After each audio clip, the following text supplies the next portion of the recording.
வடபகுதி மீனவர்களுக்கு இந்திய மீனவர்களினால் ஏற்படுத்தப்படும் பாதிப்புகள் தொடர்பில் இலங்கை இந்திய மீனவர்கள் பேச்சுவார்த்தையின் போது அந்த நாட்டு அதிகாரிகளின் கவனத்திற்கு கொண்டுவர உள்ளதாக கடற்தொழில் அமைச்சர் மஹிந்த அமரவீர தெரிவிக்கின்றார்.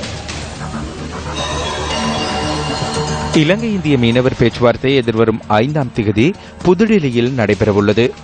இலங்கையை பிரதிநிதித்துவப்படுத்தி கடற்றொழில் அமைச்சர் மஹிந்த அமரவீர, வெளிவிவகார அமைச்சர் மங்கள சமரவீர ஆகியோர் பங்கேற்க உள்ளனர். இந்தியாவை பிரதிநிதித்துவப்படுத்தி அந்நாட்டு வெளிவிவகார அமைச்சர் சுஷ்மா சுவராஜ் மற்றும் அந்நாட்டு கடற்றொழில் அமைச்சர் ஆகியோர் கலந்து கொள்ள உள்ளனர்.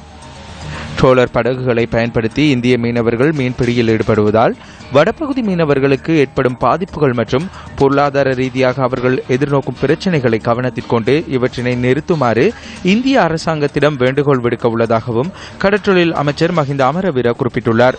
இலங்கை இந்திய மீனவர் பேச்சுவார்த்தைக்கு முன்னர் இந்திய இலங்கை மீனவர்கள் சங்கத்தினருடனான கலந்துரையாடல் சென்னையில் நடைபெற உள்ளதாகவும் அவர் சுட்டிக்காட்டியுள்ளார்.